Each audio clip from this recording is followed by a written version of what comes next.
because we've got this, I'm calling it a tale of two women, and we're thinking this morning in a very Hebraic, Judaistic way, as Paul deliberately, of course, hones in on this Old Testament story as an illustration for the great truth that he's been trying to teach all the way so far through Galatians.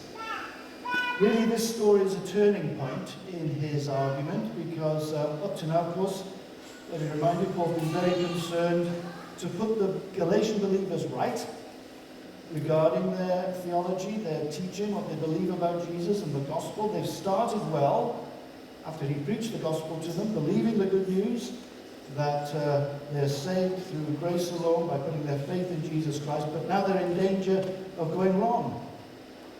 They're being influenced by this teaching, which is coming from the church in Jerusalem. And this teaching is leading them astray. It's all about how to be accepted by God and how to be truly part of his family, the family of God that goes all the way back to Abraham, of course, and to God's promises to him. But Paul has now been having to put the record straight. They've been influenced in a wrong way now by these guys from Jerusalem called Judaizers. And so to do that very skillfully, he's been going back to Abraham, because Abraham's their great hero. And he's been using Abraham as an example, actually, of the gospel of grace. It's been a matter of meet the family, really, hasn't it? That's what Paul's been doing. Meet the family. He's been arguing using different connections, Jewish connections, to the Old Testament. And here this morning now we have one more illustration, the last illustration, you might be glad to know, from the Old Testament, to make his teaching crystal clear. So, meet the family. We've met the father, Abraham. What has Abraham been used to do? Well, he's been used by Paul to prove that salvation is by grace alone. Actually, it's not through circumcision, it's not through law, it's through grace alone, by believing in God's promises. Not by our performance. God counted Abraham righteous, Paul has said, right standing before God, before he was circumcised. And well before the time of Moses and the law. But Abraham believed God and it was counted to him for righteousness. That's the father. Then we've had meet the tutor. Meet the guardian of the family. Do you remember? The pedagogos. What's he been used to do? Well, he's the law for the underage child. And the law, says Paul, is there to make us aware of our failure and therefore our need of a Saviour, to point us towards grace. The law is like our school teacher to lead us to Christ. And now this morning, we meet the mother. Well, or the mothers, because that's the question. Who is your mother? Well, of course, primarily, our mother is Sarah, spiritually. And here in this extended illustration, as I say, it's somewhat strange and obscure, Paul is going to use this picture, these two women in Abraham's life, Sarah, his wife, and Hagar, his servant, as a picture of the difference between grace and law. And really, as I said, it's a turning point in the letter. This is the last of these sorts of illustrations, and the next two chapters he's going to get on to working out, by the power of the Spirit, what it means to be a true Christian, part of God's family. Now, these 8 verses, that's all they are, but they require a certain amount of concentration this morning. We need to try and carefully follow the argument that Paul is trying to make here. But basically what he's saying is that we need to understand the importance of having Sarah, if you like, as our spiritual mother and not Hagar. And he's going to explain why. It's a bit unusual, and in many ways it's a shocking illustration, because this is going to really upset some Jews by what Paul says here.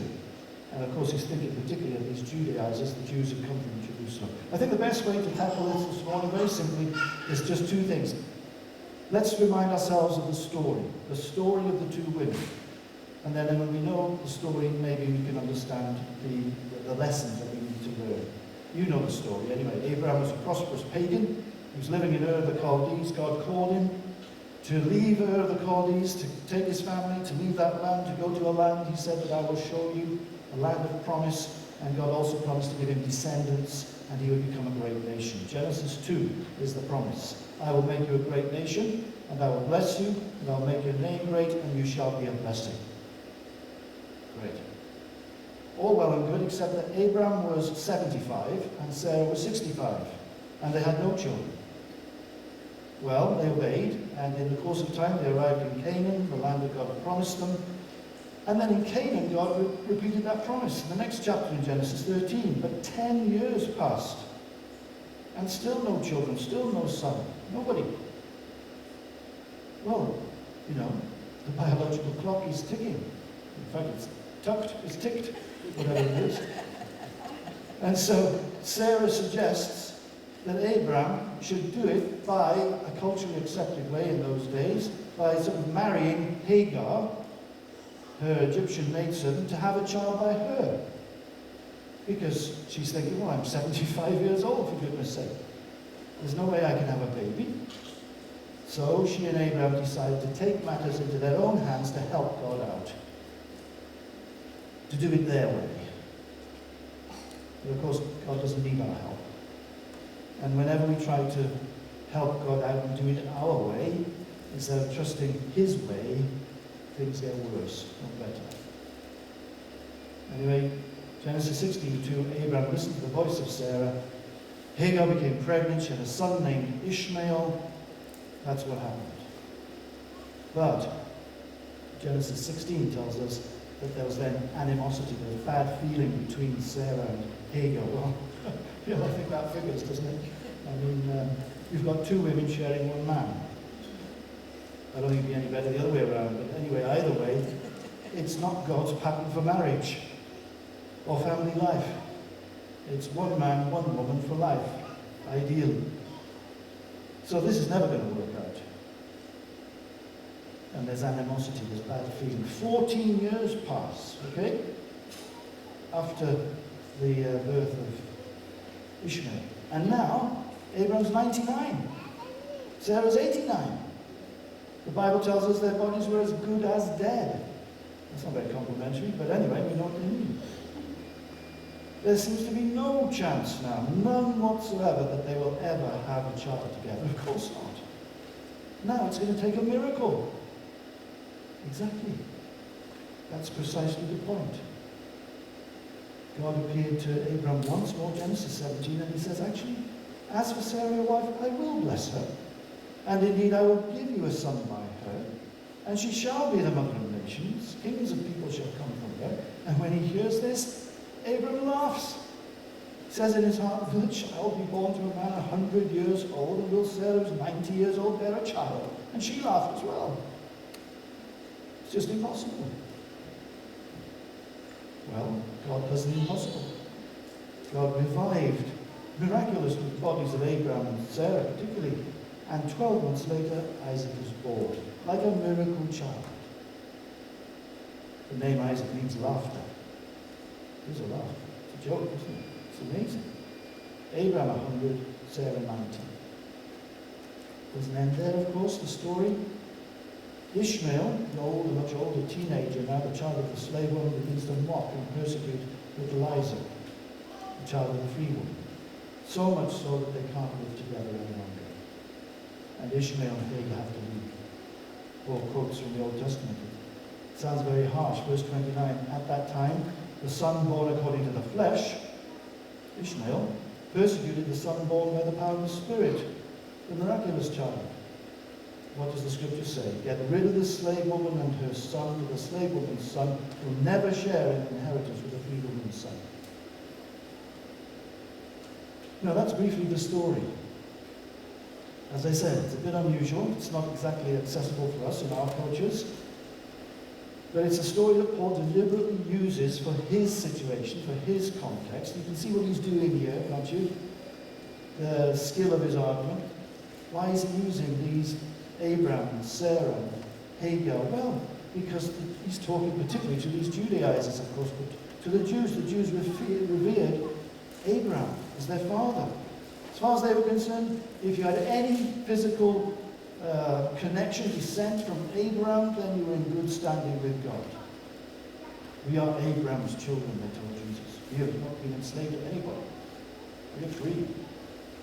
Well, actually, already in Galatians, Paul has said, no, that's not the truth. Spiritually, that's not so. What matters is not your physical descent from Abraham, but is he your father spiritually? Because God's real family is made up not of those who have physically descended from Abraham, but those who have a relationship with God through faith, just as Abraham did, relying on God's promises. So really, what Paul is doing now is meeting the family. He's asking another question, not just who's your spiritual father, but who's your spiritual mother? Who are you descended from? Hagar or Sarah spiritually? And the conclusion comes to, as I said, it would be very offensive, shocking for the Judaizers and for the Jews in general. That's the story. What's the significance? Secondly, the significance of the story. Well, Paul tells us, verse 24, these things are being taken figuratively. That is, they're an illustration. He knows they're literally true as well, but that's not his point here. He's using it as an illustration for the point that he's trying to make. The two women represent two covenants. What does he mean?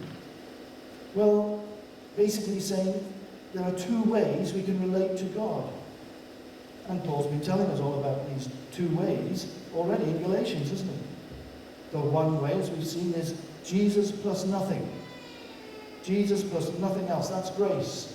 You don't need to do anything else. Jesus is enough to be accepted and to be right with God.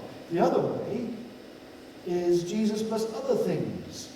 Yes, believe in Jesus, but you've also got to do this and that and the other. Keep this rule, do that. And that's works.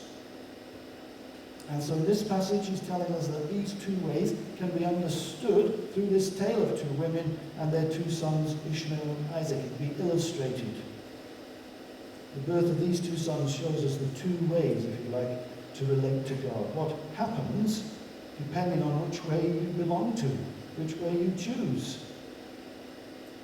So, he's contrasting these two ways. And what's the contrast? Well, first of all, he says the one way relies on the flesh, that is, on our own efforts. The other one relies on the promise, on God's grace. Verse 23. The son by the slave woman was born according to the flesh, but the son by the free woman was born as a result of a dava, of a divine promise. What does he mean? Well, one way is to take the matters into your own hands. That's what the story tells us, isn't it? Abraham and Isaac decided that they would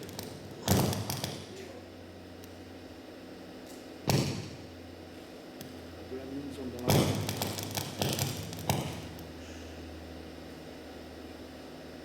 Shall I keep talking? This is just to wake you all up.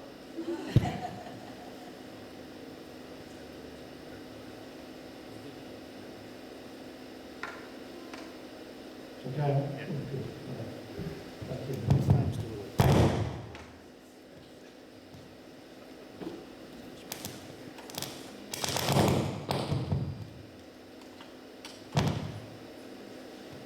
Okay. One way is to do it ourselves. It's a do-it-yourself child, if you like. That's what Abraham and Sarah decided to do. They would help God out by their own efforts. They would accomplish God's purpose through their own flesh. And the result? Disaster. Paul says this is the example of what happens when we rely on our own efforts to win acceptance with God, to be part of his family. Just like when Abraham took Hagar as his wife so that he could of himself, in his own efforts, create his own heir, his own child. It wasn't what God had in mind. It wasn't God's purpose. It didn't accomplish what God had planned.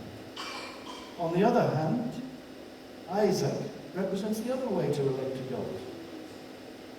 That is, to rely on the promise, to rely on only what God can do to make us right with God. To realize that we have nothing to offer God but our own inadequacy and our own inability. All that Abraham and Sarah could offer to God were their old, worn-out, useless bodies. They were far beyond any of their own ability to produce the life that God had promised to them. It was impossible. It needed a miracle. There was nothing in them that was capable of producing this life. It needed a miracle of God's grace, and exactly that happened. It's exactly the way God designed it. Ishmael, says Paul, represents what we can do from our own efforts, and it's a mess. Isaac represents what God only can do by his grace, and it's amazing. One relies on the flesh, our own efforts. One relies on the promise, God's grace. The other big contrast, one way is slavery, the other way is freedom. Both Ishmael and Isaac had the same father, but Ishmael was born to a woman who was a slave, says Paul, and so he was born into slavery still. That was his status. Paul says that's exactly what happens when we try to add to what Jesus has done through our own efforts. We're enslaved. We take things into our own hands. We think we can do it ourselves, but in fact we can't. And we can never find the freedom and the acceptance and the peace that we need with God by doing it ourselves. That's the irony, isn't it? That's the strange thing about those who try to earn God's approval through their own efforts. Because, well, that's the truth. No matter how hard you work at it, you're still enslaved. Because you never know whether you've done enough. You're always left wondering, well, have I obeyed enough? Have I repented enough? Have I repented properly? Have I prayed enough? Have I given enough? You're never quite sure whether you're right with God, whether you've met his expectations. You're enslaved. You're in fear still. There's no joy, there's no freedom. Whenever you think you need to add, to earn yourself, your standing with God, you end up enslaved, just like Ishmael. You never taste the freedom and the joy that God intends. But contrast that with Isaac, says Paul. Isaac was born into freedom. He was a result of only what God could do. He was a miracle. And Paul is saying that when we rely on God's gracious gift of salvation through Christ alone, we are spiritually miracles. We are spiritually born into that same freedom, born from above, born of the Spirit. And there's no going back. That's what he's saying. Don't go back. This is a much better situation than Ishmael's situation. When we receive God's gracious gift of salvation, believing his promise, his grace, we receive a freedom that can never be taken away. We're secured in God's family. And of course, the final contrast that Paul mentions here is that there's hostility between these two ways. There's ill feeling, if you like. There's conflict between these two ways. Ishmael couldn't stand Isaac. He persecuted Isaac because he couldn't stand the fact that Isaac had the freedom. He was the heir when he didn't. Paul says, spiritually, that's just how it is today.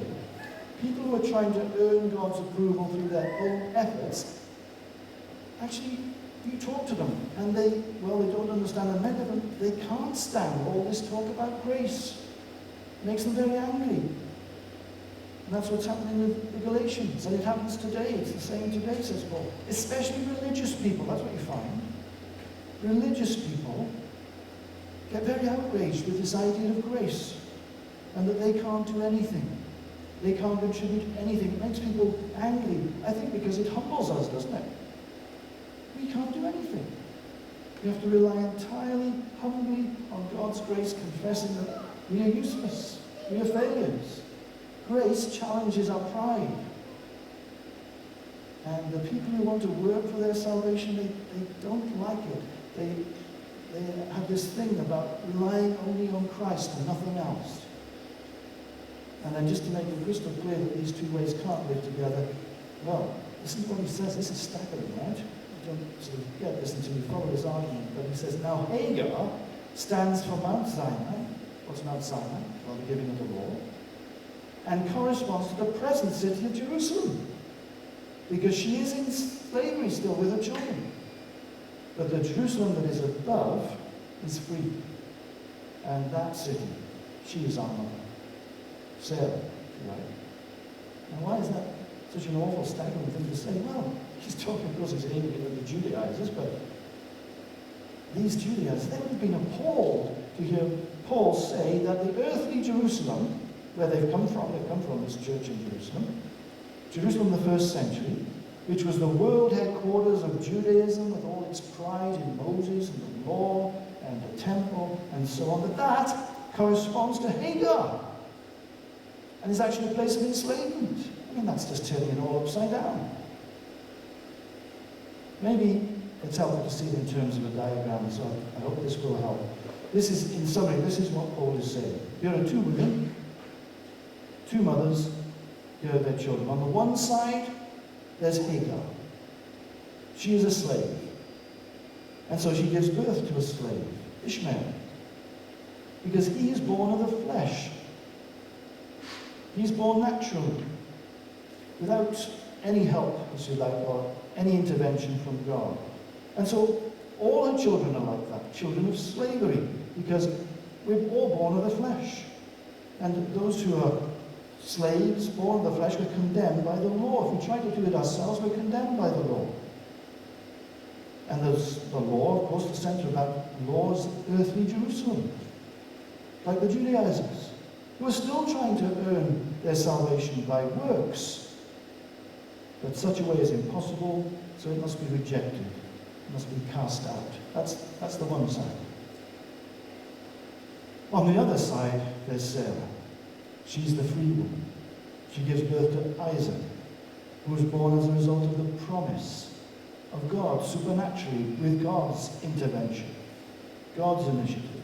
So all her children born this way are children of freedom. Everyone who is born of above, born of the Spirit, born as God's initiative, they are children of freedom. They're born by trusting in God's grace, in the promise.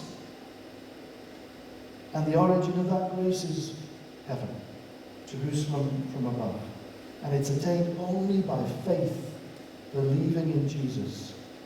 And as they do that, all those children are heirs of all God's promises. They're part of God's family, whether they're Jews or Gentiles. That doesn't matter.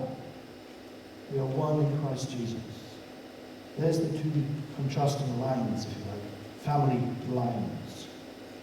Remember, Paul begins this little section with a question. He says, tell me, you who want to be under the law, are you not aware of what the law says? In other words, he's saying, you really want to go back to the law? Do you realize what that means? Do you really realize the implications of this teaching? If you really knew, if you knew the law, wow, surely you would celebrate Christ. You'd be so glad you would abandon any chance of self-righteousness. You jump into the arms of Jesus because he's your only hope. The law can never save you. In fact, the law is just a temporary tutor who shows you your faults and your sins and was meant to lead you to Jesus, to the ultimate answer. So don't go back to the law. Do you really understand what you're saying? The law just reveals your sickness, your disease. Grace, the gospel, brings the cure. The law just makes you afraid. The gospel brings you hope and peace. The law binds you with chains. You're enslaved. The gospel, grace, sets you free. The law strips you naked with shame. The gospel clothes you in the best robes of God's, Jesus' righteousness with great joy.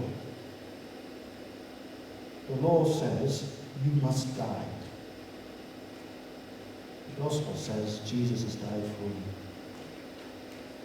The law says you must do. The gospel of God's grace says it's all been done for you. Believe. Rejoice.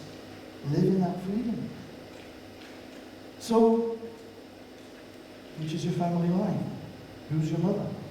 Hagar or Sarah? Are you born of the flesh only, through human effort?